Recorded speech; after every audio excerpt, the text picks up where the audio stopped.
First of all, good afternoon, everyone. I'm Galvin, and first of all, I would like to thank the president of the MAEHS, Associate Professor Dr. Muhammad Saiful, for giving me the opportunity to share my humble published work entitled Hybrid Team-Based and Cast-Based Learning in Dental Materials.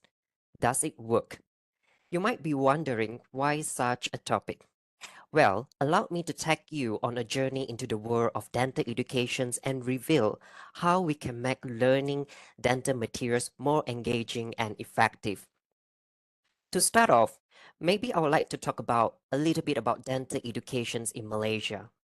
So the Bachelor of Dental Surgery BDS or Doctor of Dental Surgery DDS programs in Malaysia include both theoretical and practical trainings across various dental disciplines. As you can see, it's a 5 years program comprising of 2 years preclinical and 3 years clinical, similar to the medical curriculums. Now, where does dental material science subjects fit into? The preclinical or the clinical? The answer is preclinical. And in fact, across the 14 dental schools in Malaysia, most of the dental material science subjects is being delivered in the second year of the preclinical phase throughout the 5 years program. Dental material science is a subject that actually integrates the fundamental concept of material science and chemical engineering into the field of dentistry. Therefore, students need to understand, select, manipulate, and apply various dental materials in their dental practice later on in the clinical years. Sounds very fascinating, right? But hold on. Because although dental material science is one of the major course or subject in the preclinical phase, it is primarily being delivered via a series of didactic lectures. Despite being an important preclinical courses, students often find it a very dry, monotone subject because they find it very challenging to understand the applications of these material science in dentistry. And some of them also find it a very bored subject. Now, what exactly do dental students learn in this course? As you can see, they learn lots of things: restorative dental materials, dental cement, ceramics, impression materials, dental stones, wax, metal and alloy, and they even dive very deeply into the basic properties, such as the chemical structures and physics. As mentioned previously, imagine they have to learn how particles transform from macro size to nano size. They also need to learn how the particle structures can change from amorphous to crystalline. It feels less likely like a dentistry. It's more like a material science and chemical classes, and that is why students dislike this subject so much. As mentioned previously, dental material science is being delivered via a series of lectures and tutorial classes. And if we look across the 14 dental schools in Malaysia, these subjects comprise 75 to 80% being delivered by lectures. So let me ask you these questions. Do you think that if we just use lecture alone, or maybe top up with a little bit of tutorial classes, are enough to teach dental material science, which is a very dull, dry, monotone subject and not very into clinical dentistry? The answer is straightforward: no. Because imagine students have to sit through an hours of lectures, and what happened at the end of the day? They become passive learners. And we know that lecture itself will limit the interactions between teachers and the students. No hands-on and no feedback because teachers don't have the time to give feedback every time he or she finish the lectures. And at the end of the day, it will lead to gaps in understanding of the subject matter. And therefore, some educators have suggested alternative teaching methods such as the problem-based learning PBL, case-based learning CBL, and even team-based learning the TBL. So what exactly are the difference between the three of them? And let's break it down one by one. The first one, PBL. Well, PBL allows students to identify problems and explore unknown learning issues. Although it's good for independent learner, it's very time consuming because it requires several times for one particular problems. And it might result in faulty conclusions, without proper guidance because facilitators often minimally intervene in the discussions. Test-based learning, on the other hand, it involves real test scenarios whereby students can discuss and develop new learning outcomes or objectives based on the cases they were given. It works very well actually in small or large group. Team-based learning, on the other hand, take a very different approach. So it focuses on active teamwork to solve problems. The beauty of this team-based learning is that it does not require lots of teachers, meaning that with just one facilitator, you can manage multiple groups within the same setting, making it an efficient and effective methods in terms of human capital management. If we look into the literature, they also found that TBL and CBL improve student academic performance and learning outcome in medical and nursing fields. Studies also found that students demonstrate a very positive perceptions towards TBL because they say that it is a very conducive and allowed them to engage actively as a team. And this is where active learning came into place.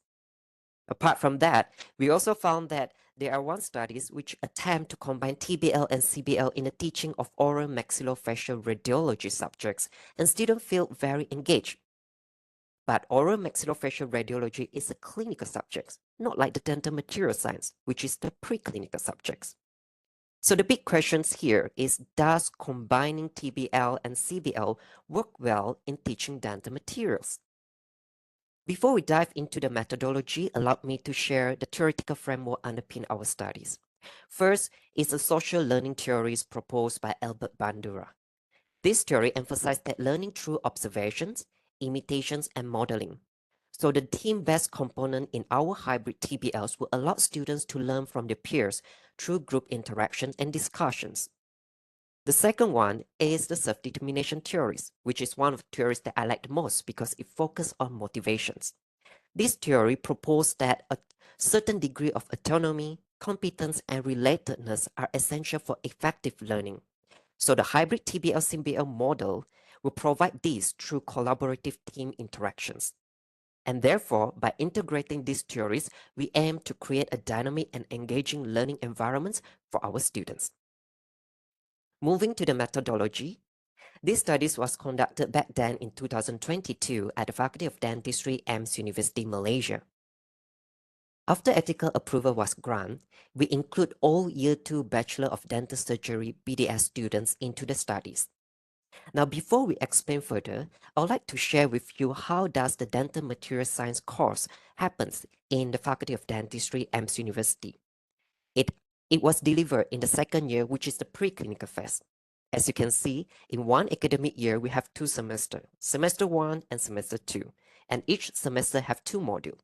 So in module 1 and module 2, students attend a total of 13 lectures on clinical and laboratory-based dental materials. Whereas, in the third module, they were invited to participate in the TBL-CBL sessions. And here we would like to declare that students has never experienced hybrid TBL, CBL, or either one of them before this. The venue we choose is in the seminar rooms, and all the students were randomly allocated into 7 different groups comprising of 8 to 10 students each. So we only involve 1 facilitator in this entire TBL, CBL sessions. So these are the pictures that shows what our students have been done.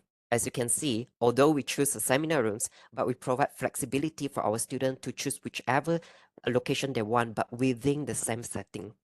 And if you notice as well, you can see that most of them prefer to use electronic gadgets and smartphone. And they even say that doctors, we do not want to use papers and pens. That is how Gen Z learn in this era. So how does our TBL-CBL structures looks like? First, we prepare a pre-class preparations, whereby we give them PowerPoint note slides for each lecture in the first and second module to the students for them to have their pre-readings. Then, we invite them to the TBL-CBL sessions. So the first step involves individual readiness assurance test, which is the IREX. We give them 10 MCQ, which is a single correct answer. Each of them have 5 options on the properties and chemical components of different dental materials. At this stage, they answer by themselves. Then we move to the Team Readiness Assurance Test, the TREC. The same MCQ questions were given to them, but this time is different because the student discuss among themselves in the team and they choose the correct answer. So what happened next? We provide them with immediate feedback. The correct answer was reviewed for each question and the teacher provide feedback and explain the answers. And then we move to the case problem solving. Students were given some cases and they discuss and justify the selections of appropriate dental materials among their team. After they decide it, then they will debate among one another to see which is the most appropriate dental materials to be used in specific cases.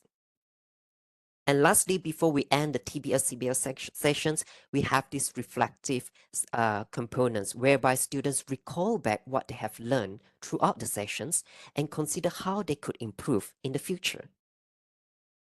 So after the sessions, we administer a survey through Google Form. It comprised modified questionnaire, which is 21 closed-ended questions using a 5-point Likert scale and 2 open-ended questions.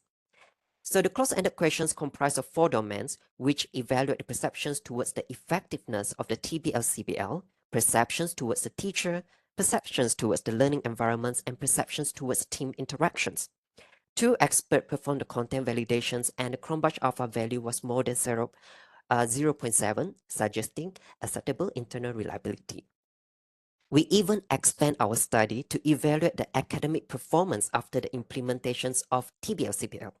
Now I'll just show this table to recall back how does the dental material course looks like. As you can see, in Module 1, Module 2 is highly about lectures. And in Module 3, we implement hybrid TBL-CBL. So our study design will be a one-group pre-test, post-test, quasi-experimental study designs. We compare the continuous assessment score from the second and third module, which correspond to the didactic lecture, the pre-test, and hybrid TBL-CBL, the post-test, respectively. The assessment score will follow the faculty assessment grade, whereby students who score grade A, B, C will consider pass, and those who score grade D and F will consider fail. Now let's have a look at the results.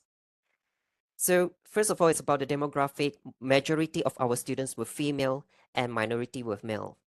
If we look into the first domain, perceptions of effectiveness, we can see that the highest mean score was noted in questionnaire item 1, whereby most of the students agree that the TBL-CBL enhanced their understanding of the basic theories in dental material science as compared to lectures.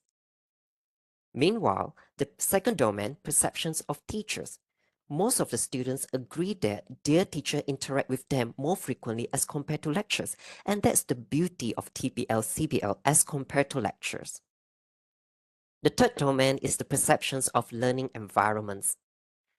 As you can see, most of the students agree that they enjoy the TBL-CBL as compared to lectures, and this is actually one of the motivating factors for us as the educators. And lastly is the fourth domain, which evaluate the perceptions of team interactions.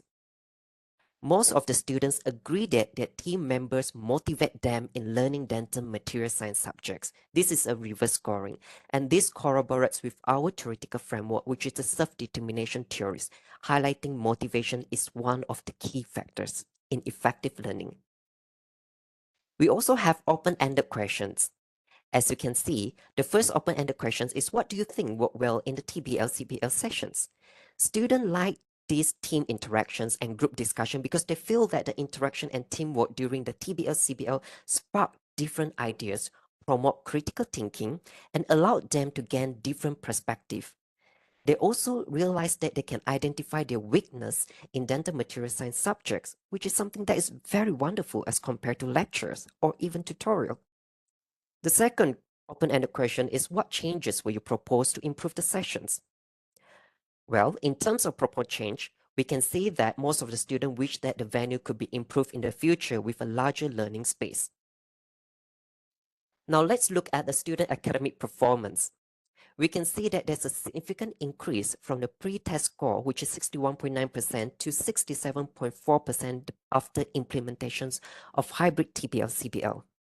In terms of gender, both of them have an increment in the score. We can see that males' mean score increased from 57 to 58.7% to 62.5%, although there is no significant difference.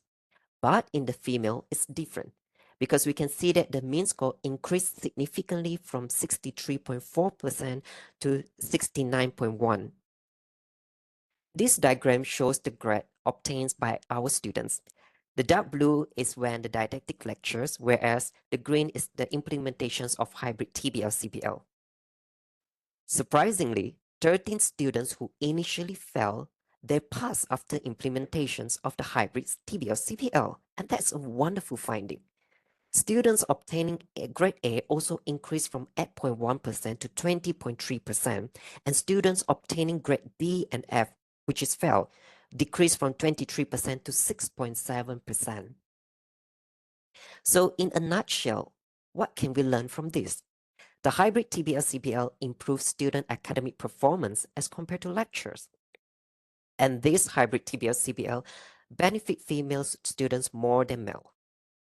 The positive perceptions from the students also suggest that these innovative pedagogical strategies could be beneficial for future dental curriculums. Meanwhile, for future research, we might want to explore to evaluate the effectiveness of this hybrid TBL-CBL in other dental specialties and perhaps across different dental institutions. Ladies and gentlemen, while our research might seem to be very simple or superficial, but its impact is very profound because by integrating hybrid TBL-CBL into teaching of dental materials, a very dry, monotone, non-clinical related subjects, we have not only enhanced the learning experience of our students, but also foster a more engaging, interactive, and effective learning environment. As educators, our goal is actually to continue seek to find new pedagogical strategies to meet the evolving demands of our students. These are my reference.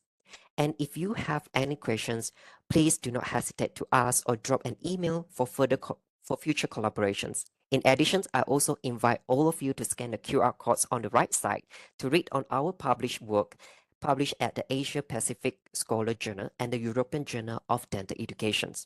Once again, on behalf of all the research team members, I would like to thank all of your time and attention. Have a wonderful day. Thank you.